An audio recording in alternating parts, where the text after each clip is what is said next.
Paano harapin ang mga biglang emosyon sa harap ng maraming tao? Mga aral sa buhay mula sa kamakailang karanasan ni Chris Lawrence na nagpapakita ng kahalagahan ng tunay na suporta sa oras ng kawalan ng katatagan.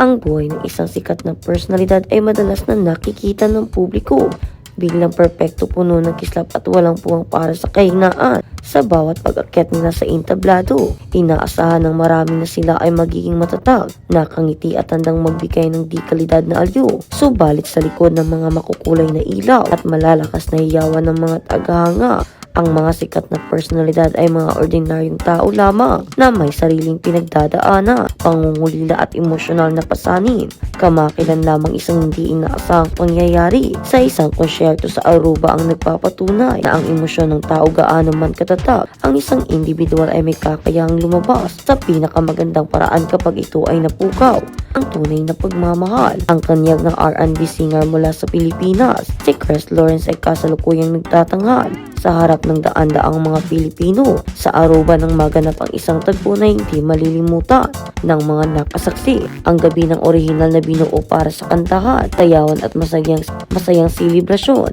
ay biglang nagbago ng direksyon patungo sa isang napakagandang sandali ng kahinaan at katatagan. Sa pamamagitan ng karanasang ito ni Chris Lawrence, makakakuha tayo ng mahalagang aral sa buhay at mga praktikal na gabay kung paano haharapin ang mga biglaang emosyon kapag tayo ay nasa harap ng maraming tao at kung paano nagiging sandigan ang tunay na suporta sa oras ng kawalan ng katatagan, sining ng pagtanggap sa sariling emosyon sa harap ng publiko.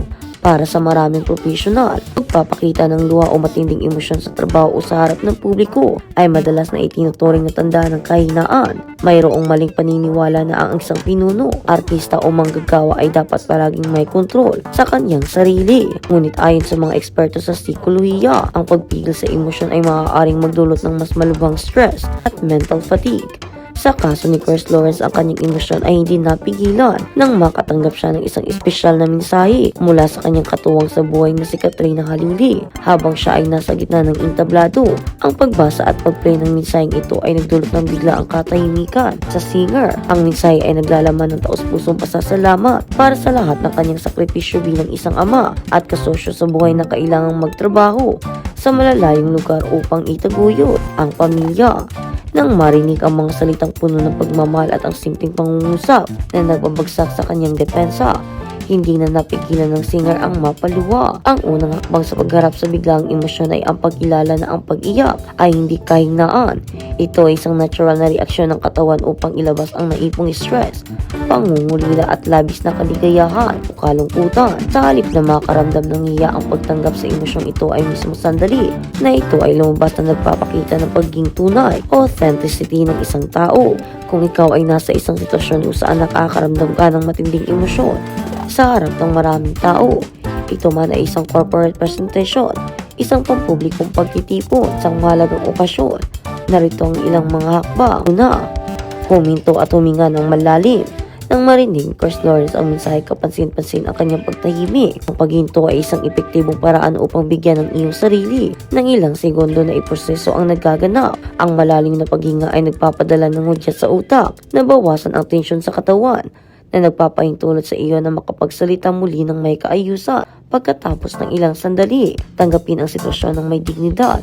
Hindi sinubukan ni Chris Lawrence na magtago o tumakbo palayo sa entablado. Nanatili siya sa harap ng kanyang audience habang inaharap ang kanyang luha.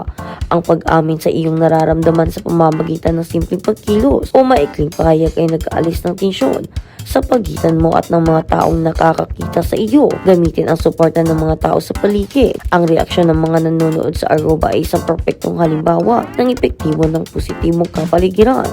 Sa halip na magkaroon ng negatibong reaksyon, ang mga tagahanga ay sumisigaw at pumapalakpak upang ipakita ang kanilang suporta. Kung ikaw ay napapaligiran ng mga taong nagtitiwala sa iyo, ang kanilang enerhiya ay maaaring magsilbing lakas upang makarecover mula sa matinding emosyon.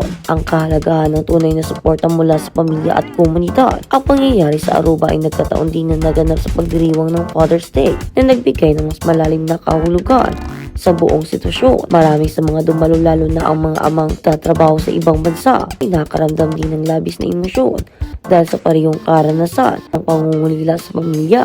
Ito ay nagpapakita na ang emosyon ay may kapangyarihang magbuklod ng mga tao sa pamamagitan ng empathy o pagdamay. Si Katrina Halili sa kanyang mensahe ay nagpahayag ng pagkilala sa mga sakripisyo ni Chris Lawrence. Ang ganitong uri ng validation o pagkilala mula sa mga mahal sa buhay ay napakahalaga para sa mental health na kalusugan ng isang individual, lalo na para sa mga taong nagtatrabaho malayo sa kanilang tahanan.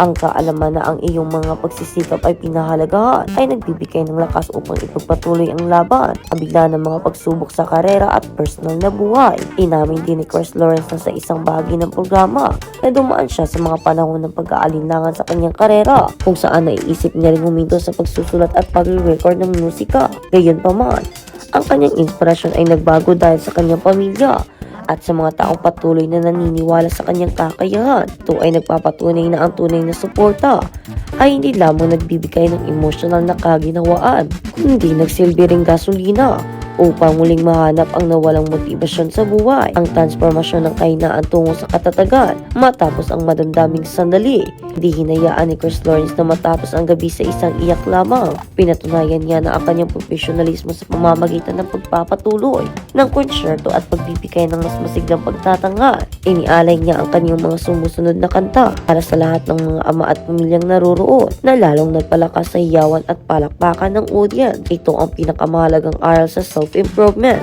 Mula sa pangyayaring ito, ang pagpapakita ng emosyon ay hindi nangangahulugan ng pagsuko. Ang tunay na katatagan ay ang kakayang umiyak, tanggapin ang kahinaan at pagkatapos ay tumayong muli upang tapusin ang tungkulin ng may mas mataas na antas ng dedikasyon. Ang pagpapakita ng iyong totoong pagkatao sa likod ng tagumpay at katanyagan ay hindi nagpapababa sa iyong halaga. Sa halip, ito ay naglalapit sa iyo sa puso ng mga tao dahil nakikita nila ang kanilang sarili sa iyong pinagdadaanan. Sa huli, ang konsyerto sa Aruba ay nag-iwan ng paalala sa lahat na anuman ang lakas o katayuan ng isang tao sa lipunan, may mga simpleng salita ng pagmamahal na kakayahang magpalambot sa pinakamatigas na puso. Ang pamamahala sa emosyon ay hindi tungkol sa pagiging manhid, kundi tungkol sa pag-aalam kung kailangan ito dapat ilabas o kung paano ito gagamitin upang maging isang mas mabuting individual, magulang at profesional. Kaya naman, abangan natin ang maging susunod na kabanata tungkol sa mga isyong ito. Dito lang, abangan na kakayahang magpalambot sa pinakamatigas na puso. Ang pamamahala sa emosyon ay hindi tungkol sa pagiging manhid, kundi tungkol sa pag-aalam kung kailangan ito dapat ilabas o kung paano ito gagamitin upang maging isang mas mabuting individual,